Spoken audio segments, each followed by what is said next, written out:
Welcome to the Numbers Game. I'm Jace and I'm joined by Nick and Marty. What's happening today, guys? Going well, thanks, Jace. I'm a bit stressed at the moment. We've got a new puppy and it keeps biting me, keeps crapping on the floor. And I've been to dog training for the last month and I'm doing something wrong, but I just don't know what I'm doing. But it does tie into this week's episode as well. So I think it's a good time to be talking about pets and where to buy stuff for pets. So, yeah. How are you, Nick? I'm well, thanks, mate. It's, another day, another dollar. Never enough, but we keep striving. We're not quite at Warren and Charlie's levels, but we're getting there, I think, slowly. But I'm interested today because you're all in on this dog. All of a sudden there's a new dog and there's dog training and then you're throwing Bunnings and pet stories at us, you know. Well, I'm starting to, it sounds good in theory. Sorry, Jace, I've got to ask how you are in a second. Are you well? Well, no. And I've got to, since we're going to divulge about dogs and you getting bitten and what that, so I'm going to have to dive straight into this story just because I've got to get it off my chest because I'm pissed off. All right, go. Case and I got a new rug. We got a new rug from IKEA. Nothing fancy, nothing flash, just a rug. We decided to change it up. We'd had this whitish grey rug under the concrete looking kind of coffee table for a while. And I went, maybe we should mix it up, inject some colour into our living room. So Case online bought click and collect. Rather than going down there and actually just seeing it in the flesh, we bought a click and collect rug. And it looked pretty cool. I was like, yep, sweet, just get that one. Didn't want to overthink it. I mean, what are they, $100 from IKEA? They're almost like disposable rugs. You can, turn them over every couple of months and inject some life into your living room. Not an IKEA ad. The show's not brought to you by IKEA, just by the way. And we went and picked it up, got it home, unrolled it, and it was really that shaggy, long, woolly kind of material. And it was cool. It was all right. And Case was like, no, I don't like it. But the cat, she ran straight to it. And she basically just claimed it. She's like, I love this rug. This is my rug. So I was like, Case, we can't get rid of the rug. We've got to keep it. Obviously the cat loves it. All good. Cut to a week or two later, we've got a cat litter that has a counter on it and a robot arm. So it sweeps the poo into a little trap door and it counts up. And once it gets to a certain number, we change the litter, get rid of all the poos out of the trap door. All good. And for about 3 or 4 days, the number didn't change. And I was like, whoa, that's weird. All good. No worries. Maybe she's, got something going on, a bit of digestive issues. Well, sweet. We'll sort that out later. Anyway, Case had gone out and I don't know whether I'd got back from a run or what I was doing to be in the house without Case, not supervised. Bit of a strange phenomenon. But I've come out from the bathroom to get ready to run to work and there was just the biggest cat shit I've ever seen in my life smack bang in the middle of this rug. And I'm like, she's never done that. I'm like, what the? So I'm cracking it, pick up the shit, whatever else. Explain to Case, I'm like, oh, I'm a good house husband. I took one for the team. I cleaned up your cat shit off the rug. All good. The following morning, the cat squats in the middle of the rug, makes eye contact with Case to be like, I want you to know what I'm up to, and just proceeds to piss in the middle of the rug. Turns out, I think she thought it was green grass or a new cat litter that we'd bought for her. So Case had ended up pulling the rug back and found 8 piss stains that's gone through the rug to the carpet. So if anyone wants a cat, she's great. She's free to a good home. Just contact hello@thenumbersgame.com.au and flow is all yours. Yeah, and I'll throw in a dog too because, this is the thing Package that gets deal. me. You go to dog training and you've got all these grandeur ideas of, Lassie and the dog runs to get help and put together IKEA furniture. It could do anything, right? And then you're a dog trainer and all these other dogs are beautiful. They're all following instructions and yours takes a dump right in the middle of the dog training and then tries to eat it. And the instructor's looking at you going, it's always the owner. It's the problem. And I'm going, it always comes from the owner. I'm going, what am I doing to deserve this? And I just go, far out. Anyway, I'm not going to give it back. I'm going to keep it. I'm going to train it and I'm going to stop it from biting me. I'm not going to be nasty to it. I'm going to be loving.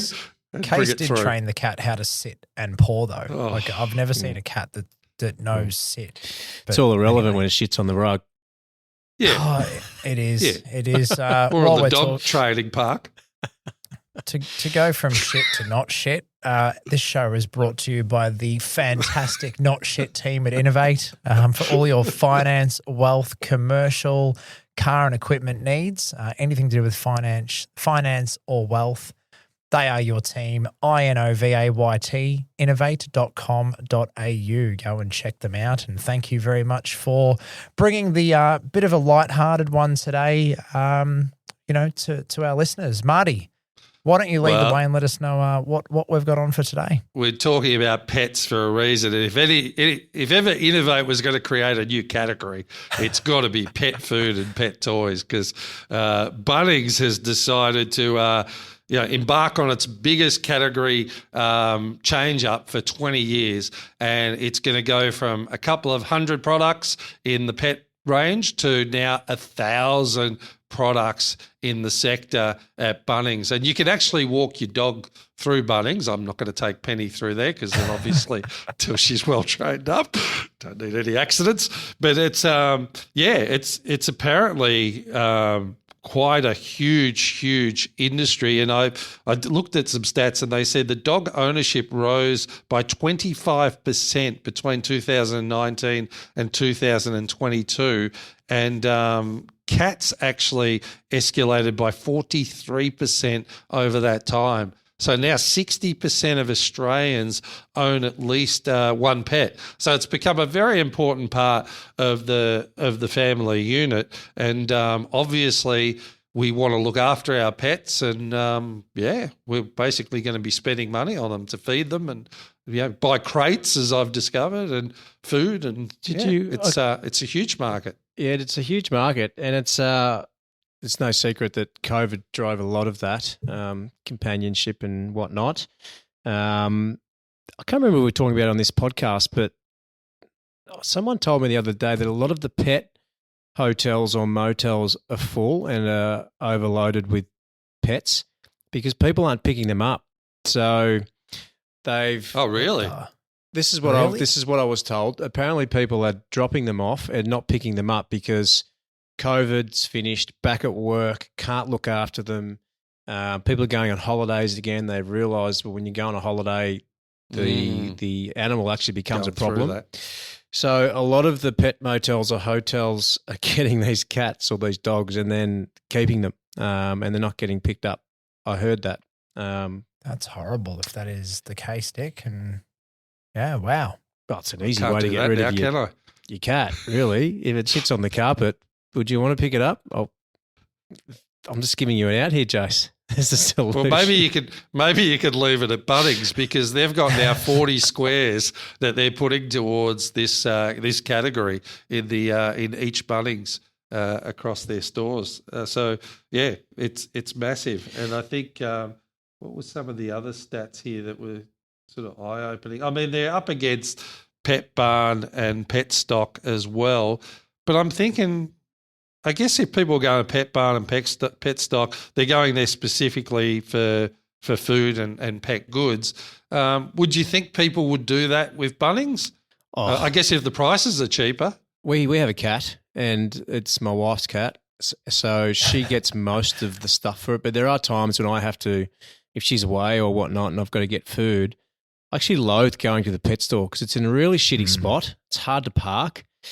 And I just don't want to go somewhere just to get cat food. Like I'm generally happy to go to Coles and get it, whatever Whiskers or whatnot, but that's generally not good enough or they don't have the right one. So, I think Bunnings is somewhere that a lot of people go on a Saturday or Sunday just for fun. You go there to get a hot dog, as you would rightfully say, Marty. A $3 hot dog. So that's right. To me, it makes sense. Some people call it sausage and bread, but I think if you're a pet barn, you'd be really worried because you're already at Bunnings. You're going there to get your tools or your plants or, simply take your kids for a sausage. If you can pick the pet food up at the same time, why would you need to go to Pet Barn? And I can only assume there's not as many pet barns as there is Bunnings. Bunnings are everywhere now. Yeah, I mean, they say it's a $10 billion industry, so it's quite huge. And they're saying Pet Stock has $979 million in annual sales. So quite extraordinary. So Pet Stock have 300 stores 160 grooming salons, and 65 vets links to it. So How many it's stores, pretty sorry? big 300 stores. Okay. I wouldn't have thought it was that many, but that's quite a few. And 979 million in annual sales. So, but I think you're right. I think if I can walk the dog through Bunnings and I'm looking for something, and the food is of good quality and it's cheaper, and they're reducing the floor space on kids' toys and kids' accessories within Bunnings, which makes the kids' playgrounds. They're reducing that space, so obviously that's not working for them. So there's actually only, this is surprising. So Bunnings has 282 large warehouse stores, 67 smaller format stores.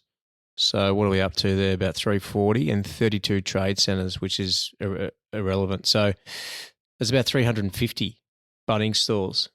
I would have thought there'd be far more than that, and I'm surprised that there's nearly the same amount of pet barns. Maybe I just don't look at pet barns, look for them. Yeah, true. Well, actually, watch this spot. Is this when pet stock and pet barn are going to start to wind back their number of stores because Bunnings is going to drive them out of business? It's an interesting one from looking at a store like Bunnings and them just identifying a segment or a market that they can easily expand and add on to. I mean, they were already offering it. Looking at a real life case study in very similar, Hardware Hub out in Pakenham, who, fantastic clients of Future Advisory. They started off, James Hardy was part of the family who had Hardy's Mitre 10 out in Pakenham as well. And then the family sold off Mitre 10, and James was a young man and decided he wanted to keep on doing the family hardware kind of venture and caper, and started Hardware Hub, and very quickly was expanding his lines and adding items. And this is probably where Bunnings got their idea. They probably copied Hardware Hub out in Pakenham, but one of their most successful areas has become their pet products, and they've continued to expand their lines of pet products and food and beds and all these things, and they've actually just outgrown their Hardware Hub original warehouse out in Pakenham and have moved down the road to a ginormous warehouse, which is pretty much so they could get more pet stock and pet food into the warehouse to cater to the demand. So pretty insane that is what these hardware stores are doing, and it obviously there's a market for it and it's popular. You can go down and get your drill and your cat litter at the same time. Convenience. Even washing the car, like I took the car through a car wash a couple of weeks ago. They've now got dog wash at the car cleaning space. It's very smart. I'm going. Initially, I thought, who's going to utilise that? And then we were bathing Penny, and I'm going, I'm never doing this again in the house, because it jumped out of the bath, went nuts, and had an anxiety attack basically, and waterlogged just about everything. So, we actually said next time we're going down to that car wash. Just got to make sure we go through the dog one. And, but again, it's another way. It's another convenience that it's amazing how you can spend money on these animals that you never would have thought you would be spending money on. Yeah, look, I think the lesson that's the beauty of this is you, as a business owner, what can you identify as something complementary that you could add to your business, which is of value to your customers? So I know, I was talking to an accountant, went out for lunch today with Silvio from Highview, great accounting firm out in the southeast. Hello, Silvio. Thank you for lunch today. And talking about their journey, Silvio's been around for 30 years, Highview, and again, what we talked about in an earlier episode with Berkshire Hathaway and the, wanting to be around for 100 years and beyond and live forever. They've expanded accounting, then financial planning, mortgage broking. They're potentially looking at legal services. And again, that's an example of identifying different markets and different industries and different ways of catering your clients that is different to the initial thing that you entered a market into. So Bunnings didn't start off selling pet food. They were doing hardware and tools for tradies. Now they're selling pet food. So the interesting thing to take out of this is what is complementary or an easy add-on to your existing business that is of value to your clients. And even your story of the car wash that then has a pet wash at it. I mean, it just makes sense. It's a nice little tack on. You could throw your dog in the boot and take them down and wash your dog at the same time as your car. Happy days. Wash the car, wash the dog, and then you have to wash the car again because the dog's in the car now wet. So you just keep paying. But it's good. Just buy a tub from Bunnings, Marty. You got plenty of land out there. You don't need a dog wash. Just get a hose and chase it. That's probably the easiest. Just throw it outside when it's raining. Yeah, exactly. Put some shampoo on it and let it run around. I think that's probably smart. But it does, like I always thought in our industry, like a complementary product was the buyer's advocacy, just purely because of the fact that, people are looking for property. But again, you got to work out whether it's a distraction or it's a legitimate opportunity. I mean, we've got financial planning as well and asset finance and various different things. But again, you just want to weigh it up. And they obviously are looking at the foot traffic going, these are living creatures, so people see them as family and will spend money on them. It's not a choice, it's a necessity in the minds of people. Why not capitalise on it? So, maybe the pet barns will be a little bit nervous. Yeah, and if you see a green rug on Marketplace, it's still good. All sweet. Don't worry about it. It's discounted, but it's definitely fine. It's been washed and cleaned, and please buy it. If you see a cat and a dog in a joint sale package, you'll know what's going on. So from Martin Robinson. Martin Robinson, that's right. How do you go with the cat, Nick? The cat's all right? Your cat's well trained, isn't it? Any tips? Yeah, just if you see it shit on something, just ignore it. Pretend you didn't see it, and it just disappears somehow. I'm not sure. No, I don't know. Okay. I think we didn't do any training. Well, maybe we did, but do cats do training? I don't think cats do. Like, you have the litter, and they work it out when they're kittens, and then it just always goes to the litter. Don't know. Should have got a cat. Don't know. Okay. We did get told though. We don't have kids yet, and we've had some friends come around yesterday afternoon, and our cat freaks out whenever there's kids around, and I think it's because they're at the cat's level, and they don't know that no is no. So our cat just gets. Yeah, not vicious, but, starts to hiss and warn as soon as kids come near it and start yelling and stuff. So our friends were telling us last night that they have a cat, and they had a cat before they had kids, so they've had to put the cat on anxiety tablets. And this is a real thing apparently, because my mate goes, You could get them at Bunnings. Yeah, but this is the thing, like, who would have thought anxiety tablets for a cat? Like, back when I was growing up, the cat just would have disappeared. There would have been no tablets if it was, misbehaving. So my mate goes, oh, yeah, we had the same problem. He goes, when you have kids, you'll probably have to put it on anxiety pills. I was like, what do you mean? He said, our cat just sits there like zoned out all day. Otherwise, he just goes at the kids. Oh, fair enough. So you talk about the industry and how much people are spending. Makes sense. You've now got a cat with a mental health issue who's being medicated. So if you see a dog and two cats for sale the next 6 months, you know what's happened. So good chat, lads. A bit of a light-hearted one this week, but good fun. But again, when you can see a category that you could really it really adds value to your business, not only to the bottom line, but to value to your clients, then you need to be able to explore it. So I hope you got the metaphor within the fun. So until next time, lads, game over.